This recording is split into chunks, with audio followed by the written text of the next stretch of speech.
Cumprimentamos a todos com a paz de nosso Senhor e Salvador Jesus Cristo. Estamos iniciando mais um programa EBD na TV. Nós estamos durante este quarto trimestre de 2014 estudando nas revistas da CPAD com o tema Integridade Moral e Espiritual, o legado do livro de Daniel para a igreja hoje. O comentarista da CPAD deste trimestre é o pastor Elianai Cabral. Hoje estaremos estudando a lição de número 6, que tem como título A Queda do Império Babilônico. Então vamos ver aí, naquela imagem que Nabucodonosor sonhou e Daniel interpretou, nós vamos ver que a cabeça de ouro é o Império Babilônico.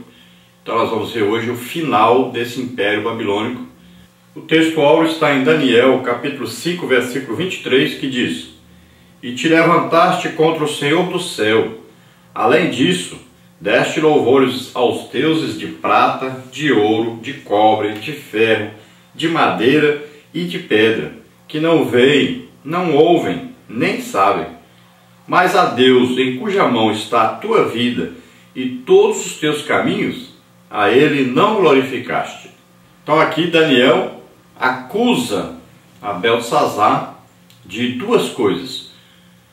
O rei Beltesazar havia se levantado contra Deus, ele confrontou a Deus ao utilizar os utensílios do templo, os utensílios sagrados que foram consagrados para oferecer sacrifícios a Deus, eram utilizados no templo em Jerusalém, e Nabucodonosor pegou e levou para a Babilônia. Então Beltesazar, agora se levantando contra Deus, querendo provar que era superior a Deus, querendo provar que os seus deuses também eram superiores ao Deus verdadeiro, então ele confronta a Deus ao utilizar esses utensílios em uma festa, em um banquete, onde havia muita bebida e, pelo que se deduz, muito sexo ilícito, muita orgia. Então tudo de errado estava acontecendo e Beltesazar então é acusado de confrontar Deus, porque ele fez isso para confrontar Deus, e ele é acusado de idolatria, é acusado de adorar, prestar culto a deuses feitos aí de vários materiais. Toda vez que o ser humano se dobra, se encurva diante de uma imagem ou até de uma escultura, então ele está pecando contra Deus. Em Êxodo capítulo 20, onde se fala aí da lei dada por Deus a Moisés, lá diz que é proibido: ora, não farás para ti imagem de escultura, nem semelhança alguma. Então aí entra todo tipo de imagem, de qualquer outro tipo de material, e entra aí também as figuras feitas, e lá diz, das coisas que existem no céu, ou na terra, ou debaixo da terra. Qualquer imagem feita com o intuito, com o objetivo de adoração, de se colocar essa imagem como uma representação de alguma coisa celeste ou de qualquer outra parte, com o motivo de prestar culto a isso. Então lá diz, não te encurvarás a elas, não lhe prestarás culto. Então qualquer coisa que se faz com esse objetivo é pecado. Então é pecado aquele que produz, que faz, que fabrica, e é pecado aquele que aceita isso como um Deus, que se dobra, que coloca essa coisa feita como se fosse Deus. Então isso é idolatria. E Deus condena isso. Então o rei Beltesazar é acusado de duas coisas: confrontar a Deus ao utilizar os utensílios, e é acusado de idolatria. E nós podemos colocar aí uma terceira coisa ainda, que é não glorificou a Deus, mesmo sabendo das coisas que ocorreram com os seus parentes, principalmente o seu avô Nabucodonosor, que era pai de sua mãe. Então, ele ouviu essas histórias, ele presenciou muita coisa, ele ouviu contar do que o seu avô passou, ele sabia que seu avô passou por um período que foi até para o campo comer capim como um boi. E por quê? Porque não glorificou a Deus. E ele só foi restaurado quando glorificou a Deus. Então isso era uma história de família. Ele sabia disso. Mas ele nunca glorificou a Deus. Ele nunca aceitou que o Deus de Daniel, o Deus daqueles hebreus que moravam ali, era o verdadeiro Deus. Então, aqui ele é acusado disso tudo e ainda acusado de não glorificar esse Deus. Vamos agora à verdade prática, que diz: se nos rebelarmos contra o soberano e santo Deus, ele nos abaterá. Então temos que tomar o cuidado de nunca entrarmos aí em rebelião contra Deus, em nunca entrarmos aí em alguma coisa que confronte a Deus. Temos que tomar muito cuidado com uma coisa que acontece muito e que as pessoas não prestam atenção. Veja bem que ali os utensílios do templo foram usados, e isso foi considerado um confronto a Deus. E veja bem, se nós colocarmos agora o templo do Espírito Santo na terra, o templo de Deus na terra hoje, que é o quê? Somos cada um de nós. Nós é que somos morada de Deus. Havia um templo em Jerusalém e havia então objetos para se usar em sacrifício a Deus, para se usar em homenagem a Deus, em adoração a Deus.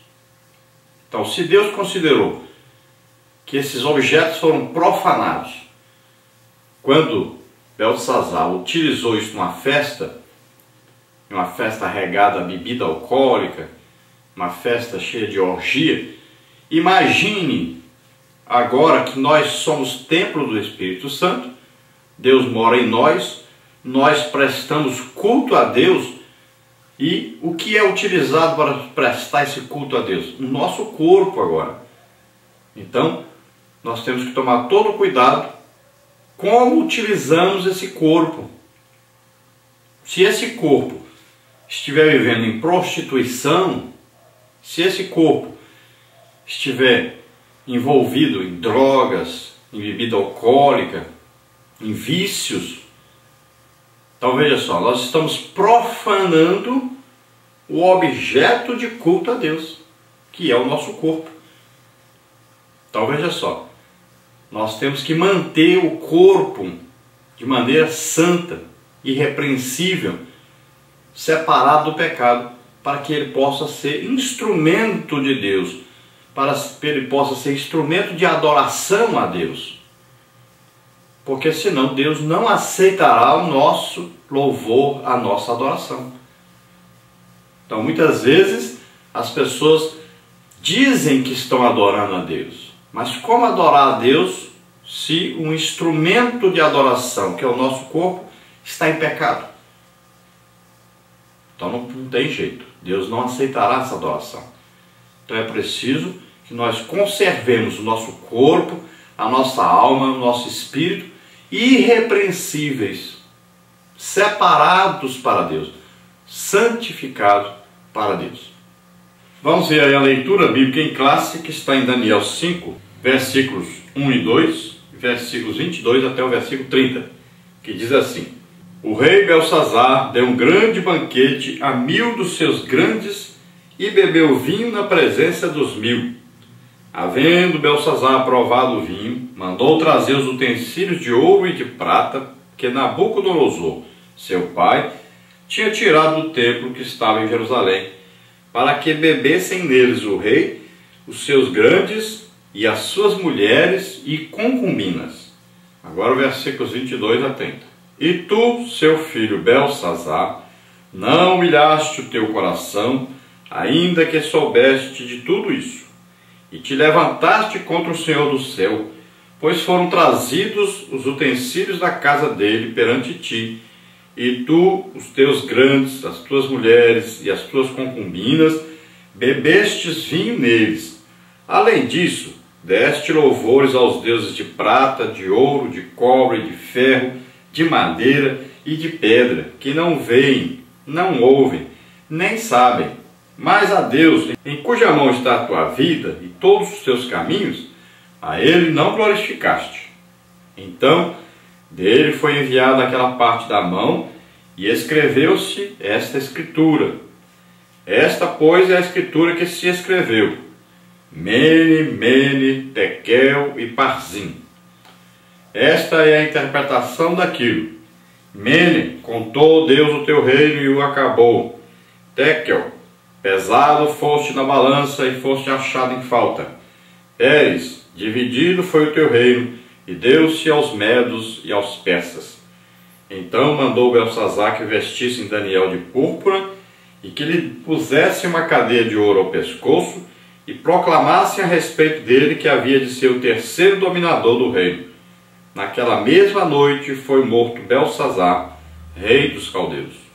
Bom, na leitura que fizemos aí, duas coisas podem trazer aí problemas para quem ler aí a primeira vez, quem estiver conversando sobre esse assunto pela primeira vez. Um problema é quando Belsazar aí é falado como se ele fosse filho de Nabucodonosor. Aí se fala seu pai. E a segunda coisa é como fala aí de Dario ter entrado. Não está na leitura, mas se você ler o capítulo, você vai ver que Dario é quem é citado aí entrando para dominar a Babilônia. Então, o que temos que entender? Essas duas dificuldades que existem aí. A primeira dificuldade, então nós vamos ver que se chamava o avô de pai. Então, Nabucodonosor, na verdade, não era pai de Belsazar. O pai de Belsazar era Nabonido. Agora, Nabonido era casado com a filha de Nabucodonosor. Então, Belsazar era, na verdade, neto de Nabucodonosor. Mas vamos considerar neto de Nabucodonosor. E a outra dificuldade é Dario aí, que é citado. Alguns falam Dário. Então, veja bem. Se a invasão foi feita por Dario, esse Dario é muitas vezes confundido com Dario I, que não reinou nessa época aí, e não era Medo. Esse outro Dario era persa. E esse Dario aí é citado como Dario Medo. Então pode ter acontecido, pode ser verdade que houve esse Dario Medo, e pode ser que esse Dario aí era o nome verdadeiro de Ciro. Então ainda não se descobriu totalmente isso aí. Alguns acham que esse Dario aí é o próprio Ciro. Mas como a profecia a respeito dessa invasão, dessa tomada de Babilônia, diz que primeiro então é tomada por um medo e depois é que vem um persa.